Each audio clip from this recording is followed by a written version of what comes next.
ঝাঁপ পড়বে সন্ন্যাসী।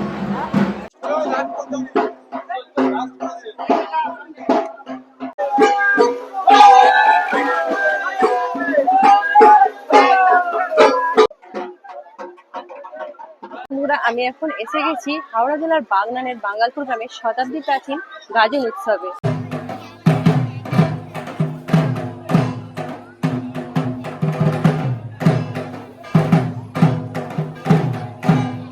বন্ধুরা, অনেক তো পাহাড় ঘোরা হলো, চলো আজকে তোমাদের ঘুরে নিয়ে আসি হাওড়া জেলার বাগনানের একটা শতাব্দী প্রাচীন গাজন উৎসব।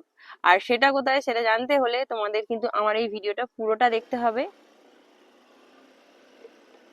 আমি গাড়িতে করে যাচ্ছি, কিন্তু এই গাজন উৎসবে আসতে গেলে সহজ রাস্তা হলো ট্রেনে করে আসা। হাওড়া থেকে হাওড়া বাগনান, হাওড়া পাঁশকুড়া, হাওড়া উলুবেড়িয়া, হাওড়া মেদিনীপুর যে কোনো লোকাল ধরে আপনারা চলে আসবেন বাগনান। বাগনান স্টেশন থেকে বেরিয়েই আপনারা বাস স্ট্যান্ডে এসে আমতা বাগনান বাস ধরে নেবেন। আমতা বাগনান বাসে করে এসে আপনারা নামবেন বাঙ্গালপুর হালদারপাড়া। বাঙ্গালপুর হালদারপাড়ায় নেমে সোজা রাস্তা ধরে আপনারা হাঁটা দিলেই পৌঁছে যাবেন এই বাঙ্গালপুর শিবের গাজনতলায়। তাই সকাল থেকে শুরু হয়ে গেছে নানা রকম শিবের গাজনের যে ঐতিহ্যবাহী অনুষ্ঠান। আমার আসতে একটু দেরি হয়ে গেছে, এসে দেখলাম যে বাবা বুড়ো শিবের ধর্মীয় অনুষ্ঠান শুরু হয়ে গেছে। অ্যাকচুয়ালি চৈত্র মাসের সংক্রান্তিতে কিন্তু একদম ভোর থেকে বাবার বিভিন্ন অনুষ্ঠান হয়, আর একদম রাতে লাস্টে হয় বাবার ঝাঁপ। এখন হচ্ছে খাটাখাটুনি, এর আগে হয়ে গেছে বাবার অভিষেক, একদম যেটা ভোর 3টের সময় থেকে হয়।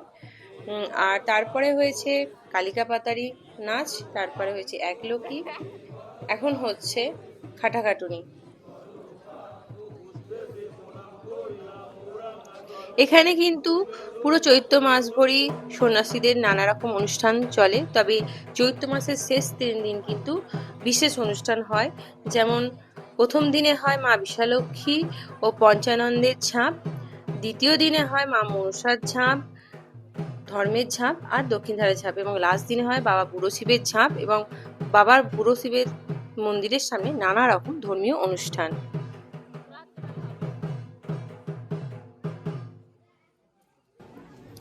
এটা বাঙ্গালপুর গ্রামের বাবা বুড়ো শিবের মন্দির। ভেতরে রয়েছেন বাবা বুড়ো শিব, তিনি কিন্তু পাতালেই রয়েছেন, কারণ বাবা একদম পাতাল থেকে উঠেছিলেন এবং এই মন্দিরটা 200 বছরেরও বেশি পুরনো।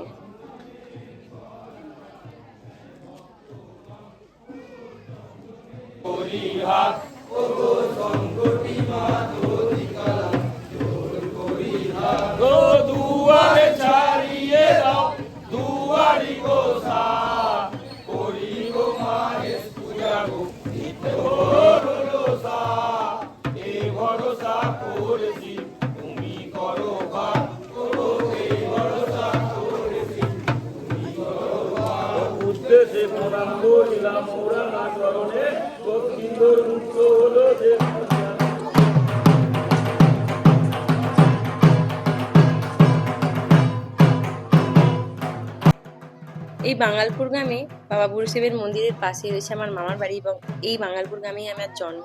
কর্মসূত্রে আমি বাইরে থাকলেও ছোট থেকে কিন্তু এই বাবা বুড়ো শিবের গাজন উৎসব দেখে আসছি, এবং দিদিমা ঠাকুমাদের মুখে আমি এই গাজন উৎসবের অনেক কাহিনী শুনে আসছি। বাবা বুড়ো শিবের মন্দির কিন্তু বহু প্রাচীন। তাই বন্ধুরা, আজকে তোমাদের কাছে আমি এই প্রাচীন ধর্মীয় অনুষ্ঠানটা তোমাদের সঙ্গে শেয়ার করলাম, যাতে এই বছর যারা আসতে পারছো না তারা অবশ্যই নেক্সট ইয়ার এই বাবা বুড়ো শিবের ঝাঁপ একবার দেখে যাবে। বন্ধুরা, এখন এখানে চলছে লীলাবতীর বিয়ের প্যান্ডেল। এখানে শিব আর পার্বতীর বিয়ে হবে। লীলাবতীর বিয়ের প্যান্ডেল পুরো কমপ্লিট হয়ে গেছে, এবার বিয়ে শুরু হবে।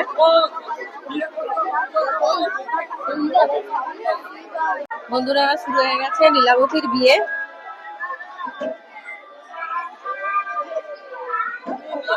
বিয়ে বাড়ি সানাই বাজতে শুরু হবে।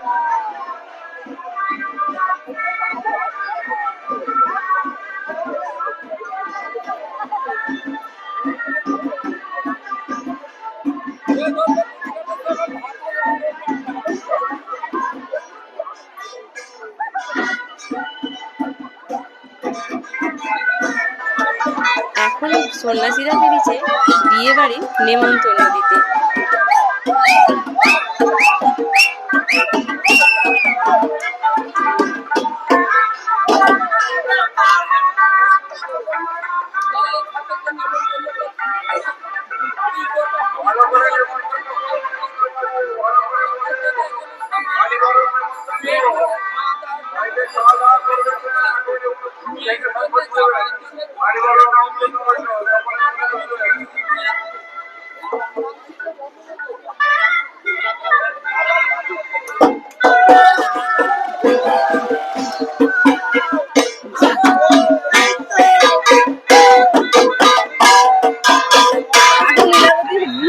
বাতাসা চালানো হচ্ছে।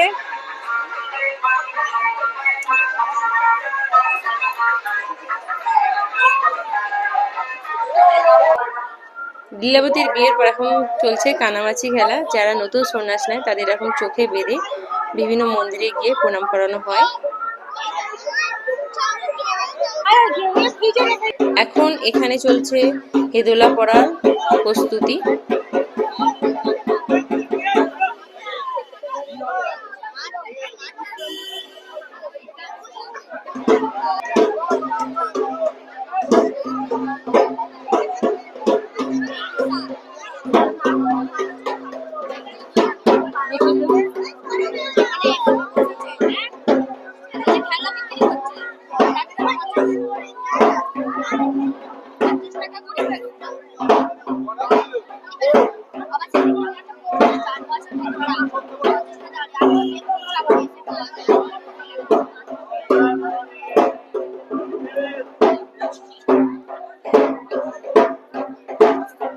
হেদোলা পড়ার পর সকালের লাস্ট অনুষ্ঠানটি হলো হাকুন্দ পড়া। আর যে সন্ন্যাসী হাকুন্দ পড়ে তাকে এখন নিয়ে যাওয়া হচ্ছে হাকুন্দ তলায়। এই হাকুন্দ পড়ার একটা ইতিহাস আছে। এই বাবা শিবের মন্দির থেকে কিছুটা দূরেই রয়েছে মা বিশালক্ষীর মন্দির। জাগ্রত মা বিশালক্ষী মন্দিরের সামনেই রয়েছে একটা পুষ্করিণী। সেখান থেকে চৈত্র সংক্রান্তির 5 দিন আগে কামিক্ষের জল তোলা হয়। কামিক্ষের জল হলো একটি ঘটের মধ্যে মা বিশালক্ষীর পুষ্করিণী জল তুলে তার মধ্যে একটি শিং মাছকে কেটে ছেড়ে দেওয়া হয় এবং মন্ত্র পড়া হয়। মন্ত্র পড়ার পর সেই শিং মাছটা আবার বেঁচে ওঠে, তখন সেইটাকে কামিক্ষের জল বলা হয় বা বান জল বলা হয়। যে সন্ন্যাসী হাকুন্দ পড়ে সেই সন্ন্যাসীকে হাকুন্দ তলায় নিয়ে যাওয়ার পর তার উপর বান জল ছেটানো হয় এবং সঙ্গে সঙ্গে সেই সন্ন্যাসী মারা যান এবং তারপর তাকে কাঁধে করে নিয়ে আসা হয় বাবা বুড়ো শিবের মন্দিরের সামনে। সেখানে প্রত্যেক সন্ন্যাসীর কোলের উপর তাকে শোয়ানো হয়। ভূমিতে শোয়ালে আর তাকে বাঁচানো যায় না। এরপর বাবা বুড়ো শিবের পুজো করা ফুল প্রসাদ তাকে খাওয়ানো হয় এবং সেই হাকুন্দ পড়া ব্যক্তির গায়ে নানা রকম বাবার ওষুধি মাখানো হয়, তারপরে তিনি বেঁচে যান। তবে এই ভিডিওটাই পুরোটা করতে পারলাম না, কারণ এখানে ভিডিও করা নিষিদ্ধ। দেখো হাকুন্দ পড়ার পর সেই সন্ন্যাসীকে নিয়ে আসা হচ্ছে বাবার মন্দিরের সামনে। বন্ধুরা, সকালের গাজন এখন শেষ হয়ে গেল, আবার সন্ধ্যে থেকে শুরু হবে বাবা বুড়ো শিবের গাজন। হ্যালো বন্ধুরা, আবার ইভিনিং এ চলে এলাম শিবের গাজন দেখতে। আর এখন হচ্ছে কাঁটা বাঁধা। মাটির উপরে কাঁটা বিছিয়ে দেওয়া হয় এবং সেই কাঁটার উপর দিয়ে সন্ন্যাসীরা ঘুরিয়ে ঘুরিয়ে মন্দিরের চারিদিকে ঘুরে, আর যার কারণে এটাকে কাঁটা ঘোরানো বলা হয়।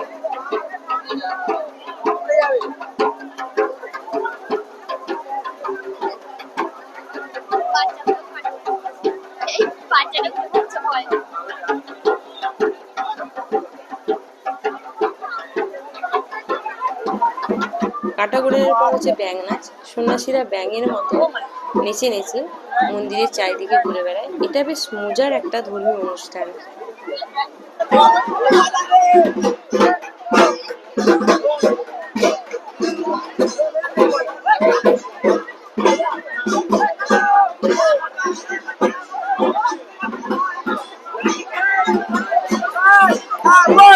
এখন হচ্ছে দশলক্ষ্মী বান। এই দশলক্ষ্মী বানে দুটো ত্রিশূলকে সন্ন্যাসীর দুটো মাজুরের দু সাইডে খুলে দেওয়া হয় এবং সেই ত্রিশূলের সামনের দিকে কাপড় জড়িয়ে তাতে আগুন ধরিয়ে দেওয়া হয় এবং সেটা নিয়েই নৃত্য করে। দেখো কাপড় জড়িয়ে দিয়েছে। এটা তেল মাখানো কাপড়, এটাতে আগুন দিয়ে এবার সন্ন্যাসীরা মন্দিরের চারিপাশে ঘুরে ঘুরে নৃত্য করবে।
এখন হবে কালিকা পাতারি মা কালীর নাচ। এখন মা কালীকে নিয়ে যাওয়া হচ্ছে ষষ্ঠী তলার দিকে, সেখানে মাকে জীব পরানো হবে। এই সময় যিনি মা কালী সাজেন তার উপর মা কালী ভর করে, আর মা কালীর সঙ্গে যিনি নাচেন তার উপর বাবা মহাদেব ভর করেন।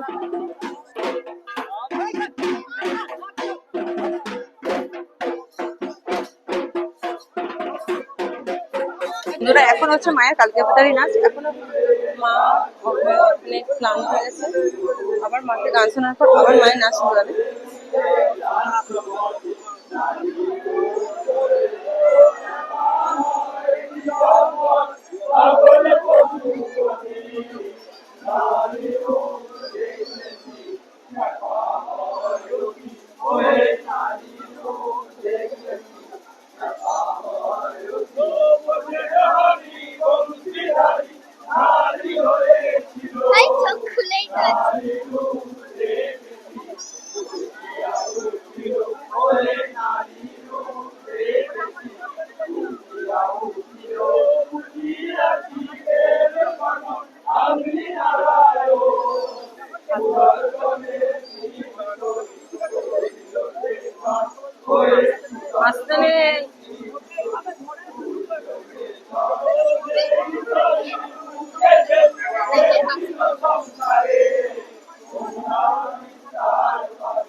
এবার হবে জিহবা বান। এই জিহবা বান ফোড়ার সময় কিন্তু ভিডিও করা নিষেধ। এই জিহবা মানে নাগ বান, মানে নাগের মতো ত্রিশূলকে জিভের মধ্যে দিয়ে ফুঁড়ে দেওয়া হয় এবং সেটা নিয়েই সন্ন্যাসীরা নৃত্য করে।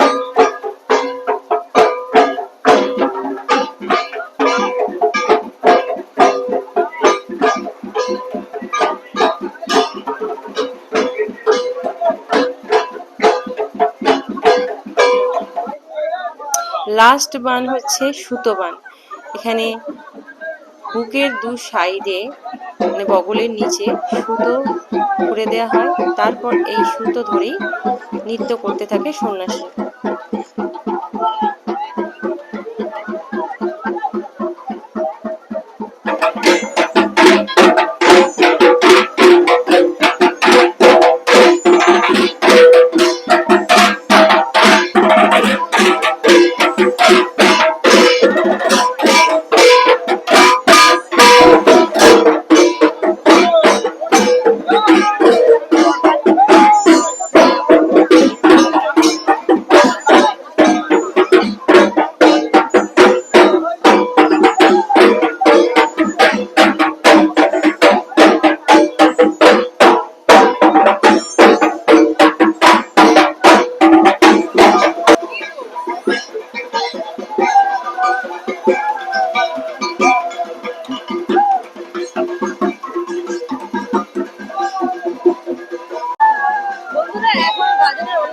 অনুষ্ঠান শেষ হয়ে গেছে, ঝাঁপ হতে বাকি আছে, তাই এখন সন্ন্যাসীরা দেখা নৃত্য করছে।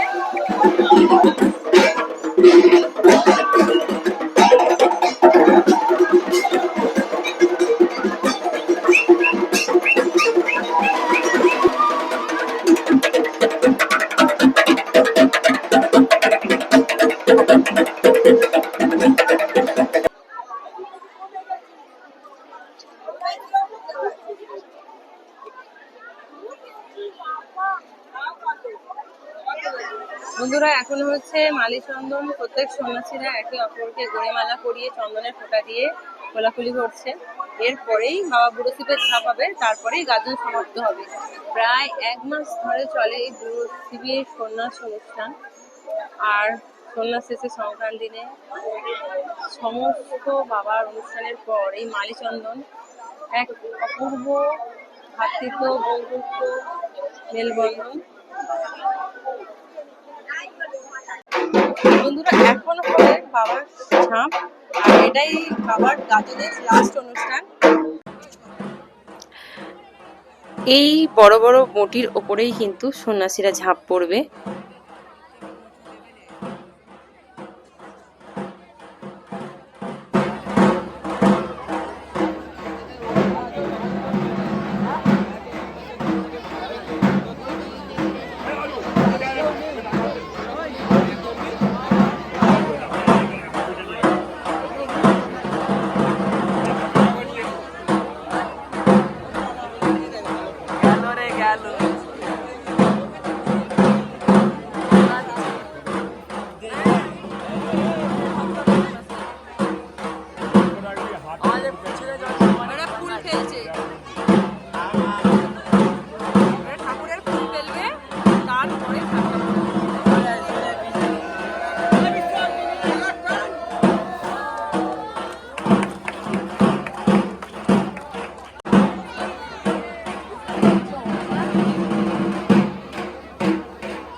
এখন হবে থরথরে সন্ন্যাসীর ঝাঁপ।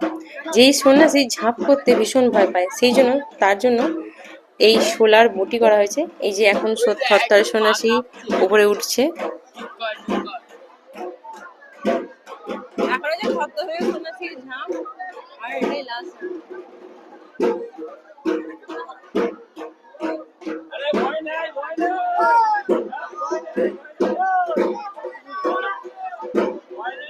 থরথরে সন্ন্যাসী ঝাঁপ করার আগে বারবার ভয় পেয়ে এখান থেকে পালিয়ে যায়, আবার ফিরে আসে।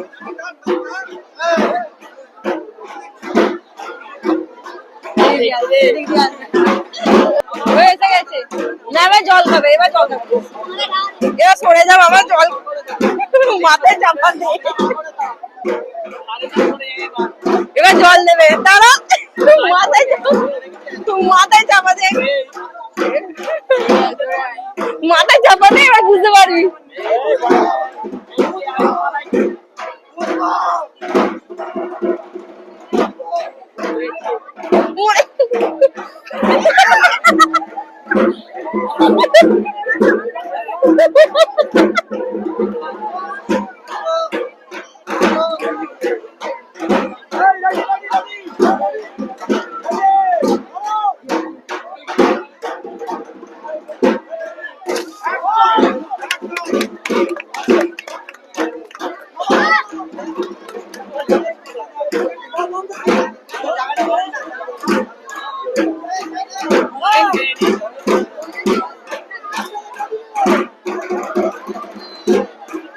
মানে কি, সোলার কাটারি থেকেও ভয় পাচ্ছে, বটি থেকেও ভয় পাচ্ছে, বুঝতে পারছিস? বন্ধুরা, ঝাঁপ শেষে একটু বাবাকে প্রণাম করতে চলে এলাম। আবার কবে দেখা হবে জানি না বাবার সাথে। বন্ধুরা, এবছরের মতন গাজন এখানেই শেষ। যারা এই গাজন উৎসবে আসতে চাও, তারা পরের বছর চৈত্র মাসের সংক্রান্তিতে হাওড়া জেলার বাগনানের বাঙ্গালপুর গ্রামে চলে আসবে। এখানে কিন্তু এই শতাব্দী প্রাচীন যে বাবার অনুষ্ঠান, বাবার যে ঝাঁপ, সেটা হয়।